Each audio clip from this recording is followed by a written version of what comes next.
Hello, friends. In a world that teaches us to chase more success, more knowledge, more achievement, this book asks a different question. What if the peace we're searching for can't be found by seeking it all? Siddhartha, written by Hermann Hesse, is a quiet yet powerful novel about a man's lifelong search for meaning. It's not filled with big twists or dramatic turns, and that's exactly why it stays with you. Through every chapter, you follow one soul's journey, from privilege to poverty, from pleasure to stillness, all in search of a deeper truth. This summary won't give you shortcuts to enlightenment, but it will offer a few insights worth pausing for, and maybe a mirror to reflect on your own path.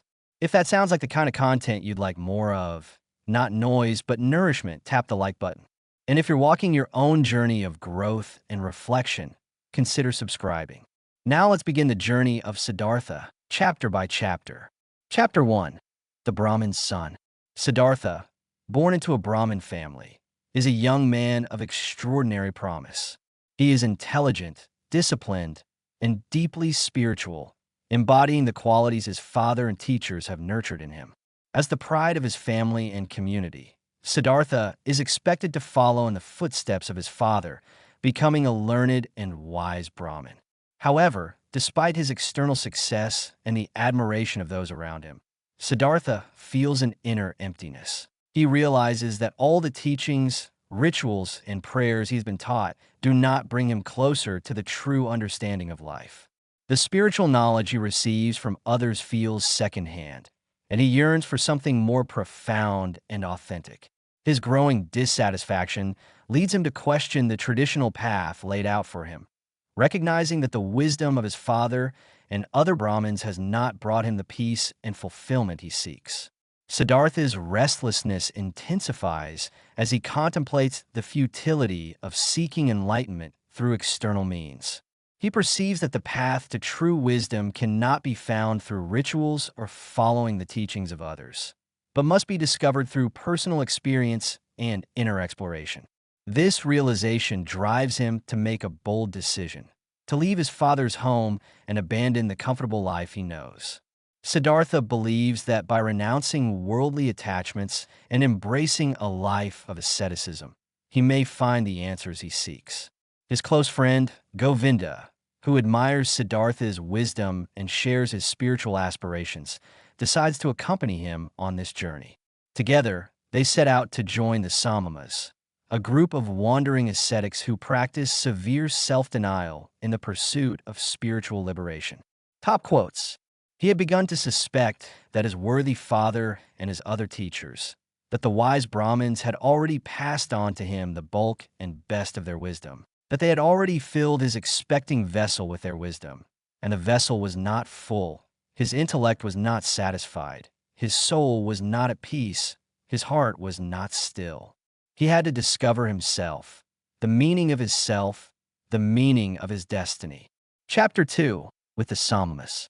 Siddhartha and Govinda leave behind their comfortable lives and join the Samamas, a group of wandering ascetics dedicated to finding spiritual enlightenment through extreme self-denial.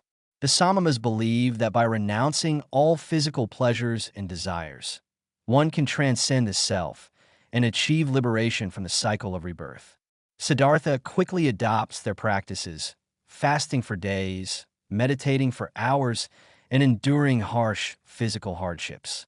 He believes that through self-negation, he will be able to dissolve his ego and experience the unity of all life.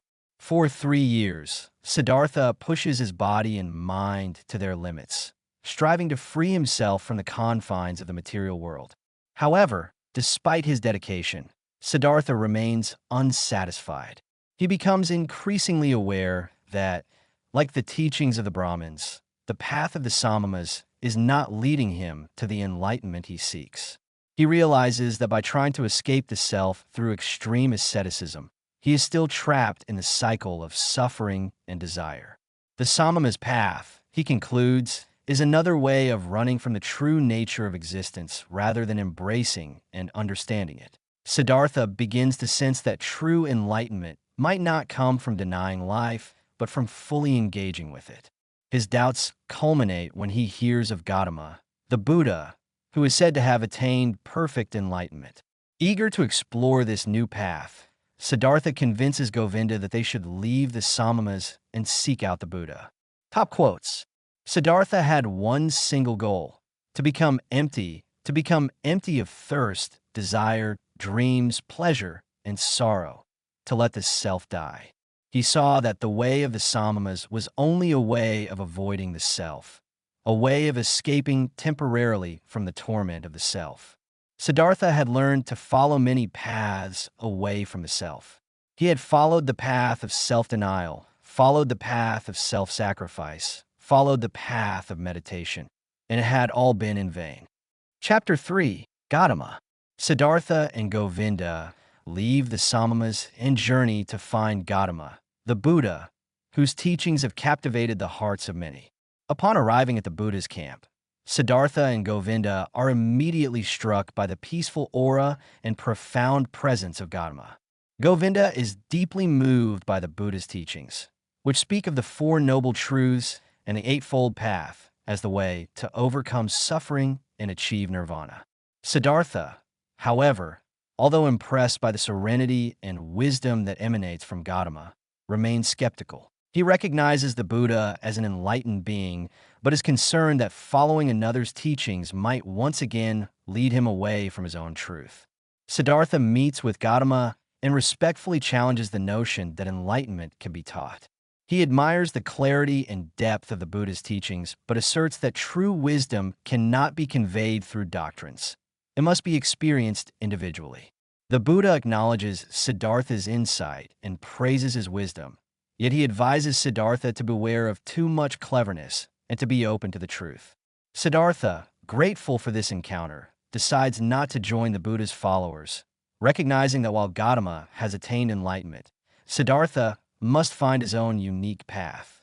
Govinda, however, decides to stay and follow the Buddha, parting ways with Siddhartha. This separation marks a pivotal moment in Siddhartha's journey as he realizes that he must now walk his path alone. Top quotes. You have found deliverance from death. It has come to you in the course of your own seeking, on your own path, through thoughts, through meditation, through realizations, through enlightenment. You have done so by your own seeking, in your own way, through thought, through meditation, through knowledge, through enlightenment, not by means of a doctrine. The teaching which you have heard is not my opinion, and its goal is not to explain the world to those who are thirsty for knowledge. Its goal is quite different. Its goal is deliverance from suffering. Chapter 4. Awakening. After parting ways with Govinda and leaving the Buddha's camp, Siddhartha experiences a profound realization. He has spent his entire life seeking wisdom outside of himself, through teachers and doctrines, but has never truly looked within. As he walks through the forest, Siddhartha reflects on his journey thus far, recognizing that he has always been trying to escape from himself, first through the rituals of the Brahmins, then through the asceticism of the Samamas, and finally through the teachings of the Buddha.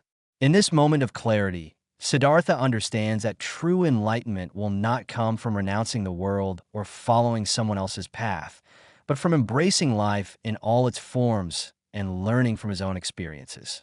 This realization fills Siddhartha with a sense of rebirth and renewal. He sees the world with fresh eyes, noticing the beauty of the river, the trees, and the sky. He feels a deep connection to everything around him, as if he is awakening from a long sleep. Siddhartha realizes that he must now start a new journey, one that will take him deeper into the experience of life itself. He no longer seeks to escape the world, but to fully immerse himself in it.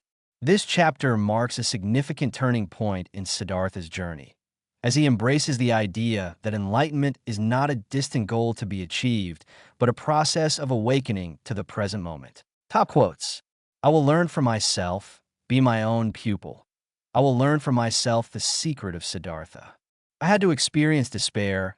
I had to sink down to the greatest mental depths, to thoughts of suicide, in order to experience grace.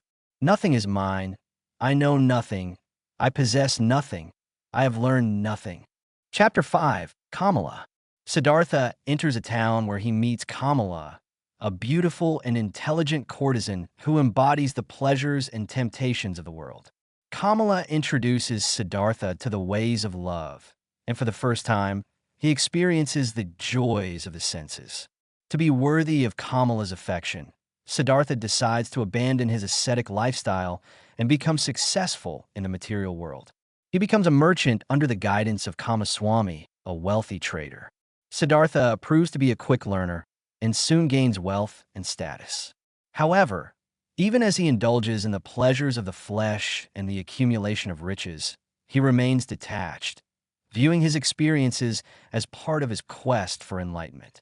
Kamala teaches Siddhartha the art of love, and through their relationship, Siddhartha learns about the complexities of human desires and emotions. He appreciates the beauty of life's pleasures, but does not allow himself to be entirely consumed by them. Despite his success and his deep affection for Kamala, Siddhartha realizes that this life is just another phase of his journey. He is still searching for something deeper, something that cannot be found in wealth, love, or material success.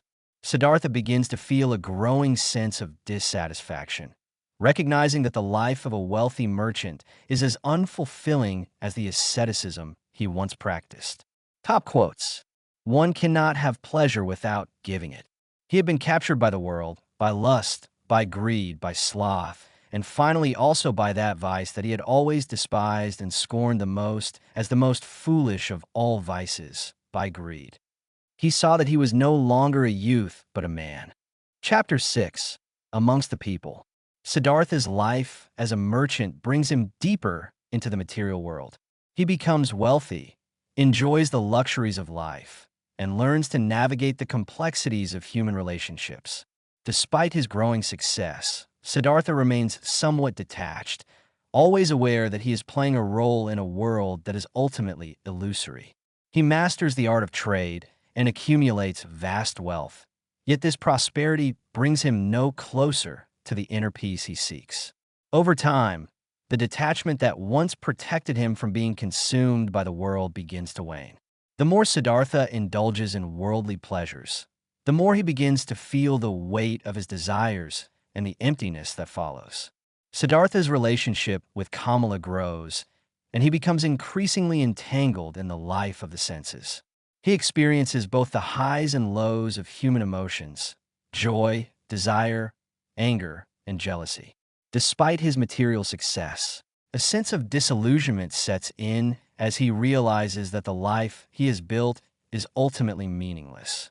The pleasures of the flesh and the accumulation of wealth begin to feel like a trap, leading Siddhartha further away from the enlightenment he once sought. He starts to despise himself for becoming complacent, for allowing himself to be caught up in the very world he once rejected. This chapter highlights the tension between Siddhartha's spiritual aspirations and the seductive pull of the material world, showing how easily one can become lost in the pursuit of superficial desires. Top quotes. Siddhartha had learned how to transact business affairs, how to exercise power over people, how to amuse himself with women, but he had not learned how to find satisfaction in his life. Wearing a rich robe, the man who no longer played the dice, and he no longer worshipped anything or anyone. He was no longer the noble, enlightened ascetic, the self-centered Brahmin who had gone forth from his home in order to see Atman in the innermost part of his being. Chapter 7. Samsara. Siddhartha's immersion in the material world reaches its peak, and he becomes increasingly consumed by greed, lust, and the pursuit of wealth. The once detached and spiritually inclined Siddhartha becomes unrecognizable as he indulges in every pleasure and vice the world has to offer. He plays dice, gambles, drinks, and loses himself in the superficiality of his life. The spiritual quest that once defined him fades into the background, replaced by a life of excess and indulgence. Siddhartha's inner turmoil grows as he becomes more aware of the emptiness and dissatisfaction that accompany his newfound wealth and pleasures. Despite his outward success, Siddhartha feels a profound sense of despair. He realizes that the path he is on leads only to suffering and that he has lost touch with the deeper purpose of his life. The more he indulges in his desires, the more he despises himself for abandoning his true self. Siddhartha's life in the material world becomes a metaphor for the cycle of samsara, the endless cycle of birth, death, and rebirth driven by desire and ignorance. In a moment of clarity, Siddhartha decides to leave behind his life of luxury and indulgence. He abandons his wealth, his home, and even Kamala, seeking to free himself from the chains of samsara and return to the spiritual path. Top quotes. When someone is seeking, said Siddhartha, it happens quite easily that he only sees the thing that he is seeking, that he is unable to find anything, unable to absorb anything, because he is only thinking of the thing he is seeking, because he has a goal. He was full of disgust, full of misery, full of death. Siddhartha had become deeply entangled in samsara. Chapter 8. By the River. After abandoning his life of luxury, Siddhartha finds himself alone and despairing by the river, contemplating suicide as a way to escape his suffering. He feels that his life has been a series of failed attempts to find enlightenment, and he is filled with self-loathing and hopelessness. As he stands by the river, ready to throw himself into its depths, he suddenly hears the sacred word Om, which brings him back from the brink. The sound of Om resonates within him, reminding him of the unity of all life and the deeper spiritual truths he once sought. Siddhartha falls into a deep sleep by the river, and when he awakens, he feels refreshed and renewed, as if he has been reborn. Siddhartha's encounter with the river marks a turning point in his journey.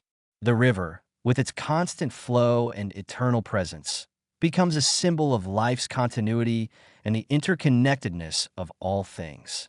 Siddhartha begins to see the river as a teacher, offering wisdom and insights that go beyond words and doctrines.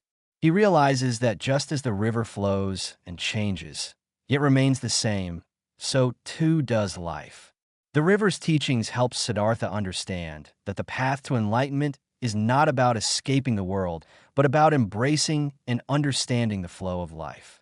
This chapter represents Siddhartha's return to the spiritual path, guided not by external teachings, but by the wisdom of nature and his own inner voice. Top quotes. Om is the bow, the arrow is soul. Brahman is the arrow's goal that one should unswervingly strike. He looked down into the river, and he saw his face reflected, and he spat at it. When someone is seeking, it happens quite easily that he only sees the thing that he is seeking, that he is unable to find anything, unable to absorb anything, because he is only thinking of the thing he is seeking, because he has a goal. Chapter 9. The Ferryman. Siddhartha meets Vasudeva, the ferryman who had once helped him cross the river. Vasudeva becomes a spiritual guide and friend to Siddhartha, who decides to stay by the river and work as a ferryman alongside him. Under Vasudeva's guidance, Siddhartha learns to listen to the river and to understand the wisdom it imparts. The river, with its endless flow and ever-changing nature, becomes a metaphor for life itself. Siddhartha learns that just as the river is both constantly changing and eternally the same, so too is life, a continuous flow of experiences that are all interconnected.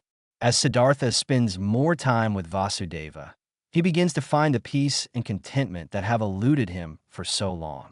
He realizes that true wisdom comes not from seeking it in the external world, but from listening to the voice within and understanding the unity of all life. Vasudeva teaches Siddhartha the importance of patience, stillness, and deep listening, qualities that help Siddhartha reconnect with his inner self. Through his time by the river, Siddhartha discovers that enlightenment is not a distant goal to be achieved, but a state of being that can be realized in the present moment. The river's teachings help Siddhartha understand that all life is interconnected and that true peace comes from accepting and embracing this interconnectedness. Top quotes. The river taught him how to listen, with a quiet heart, with a waiting, open soul, without passion, without desire, without judgment, without opinions. He learned to listen with a still heart, with a waiting, open soul, without passion, without desire, without judgment, without opinions. It is a good thing to experience everything oneself, said Siddhartha. As a child, I learned that pleasures of the world and riches were not good. I have known it for a long time, but I have only just experienced it. Chapter 10. The Sun. Siddhartha's life takes an unexpected turn when Kamala, on a pilgrimage to see the Buddha, arrives at the riverbank with her young son. Kamala is bitten by a snake and dies in Siddhartha's arms, leaving their son in his care. Siddhartha, who has found peace and contentment by the river, is now faced with the challenge of raising a child. His son, however, is resentful and rebellious, mourning the loss of his mother and rejecting Siddhartha's simple, contemplative way of life. The boy, accustomed to the luxuries of the city, finds it difficult to adjust to the humble life of a ferryman and longs to return to the world he knows. Siddhartha, filled with love and compassion for his son, struggles to connect with him. He hopes to impart the wisdom he has gained through his own life's journey, but his son resists, seeing Siddhartha as a stranger and an obstacle to his desires. Siddhartha realizes that he cannot control or shape his son's life path, just as his own father could not control him. The pain of this realization mirrors the pain Siddhartha once caused his own father when he left home to seek his own path. This chapter highlights the cyclical nature of life and the importance of allowing others to find their own way, even if it means letting go. Top quotes. He knew that this love, this blind love for his son, was a passion, something very human, something that was samsara, a muddy source, a dark water. He felt that this was the last wound that life would deal him, and that it would not heal. The wound was bleeding. For a long time it had bled. Chapter 11. As Siddhartha's son eventually runs away, Siddhartha is left heartbroken, reliving the pain he once caused his own father. However, this deep sorrow ultimately leads him to a profound realization. He must let go of his attachment to his son and allow him to follow his own path. Siddhartha understands that love is not about possession or control, but about acceptance and release. He finds solace in the teachings of the river, which reminds him that life is a continuous flow and that all things are connected. The river's voice, which once brought him back from the brink of despair, now offers him the wisdom to accept life's inevitable changes and losses.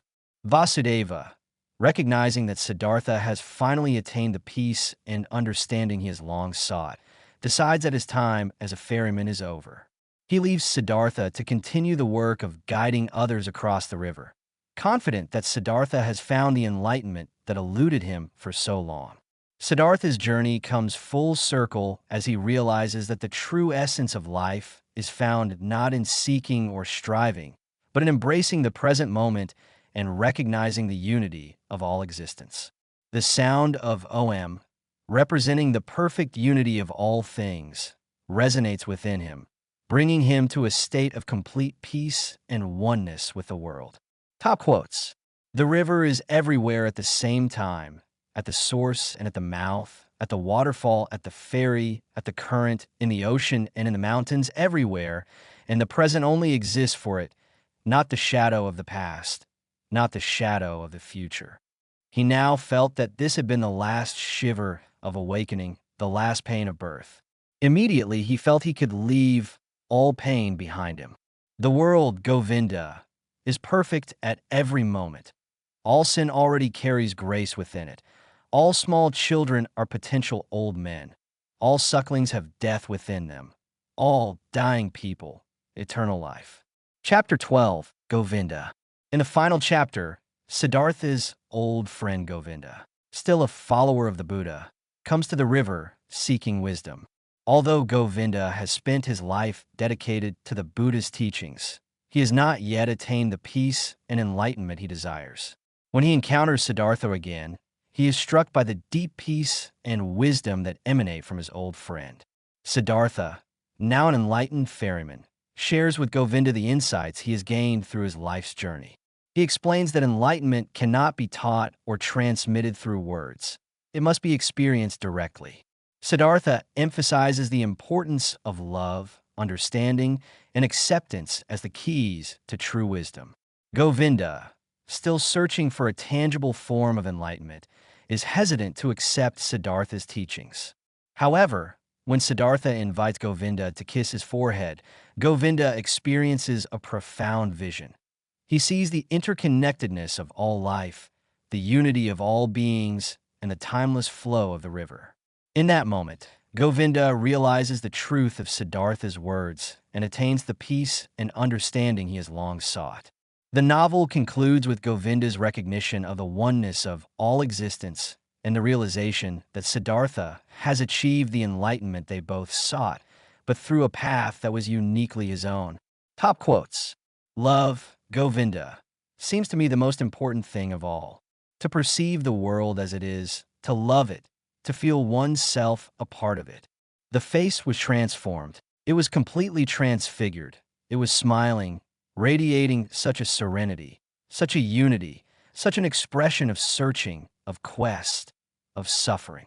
Now Govinda saw the smile of the mask, the smile of unity over the flowing forms, the smile of simultaneousness over the thousands of births and deaths.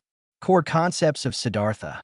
The core concepts of Siddhartha revolve around the themes of self-discovery, the pursuit of enlightenment, and the nature of wisdom. The novel explores the idea that true understanding and spiritual awakening cannot be taught or found through external sources, but must be experienced personally through life's journey. Siddhartha's quest for enlightenment takes him through various stages of life, from the asceticism of the samamas to the indulgences of the material world, and finally to the profound peace he finds by the river. His journey emphasizes the importance of embracing all aspects of life, both spiritual and material, and learning from each experience, rather than seeking to escape or transcend it. Another key concept in the novel is the idea of unity and interconnectedness.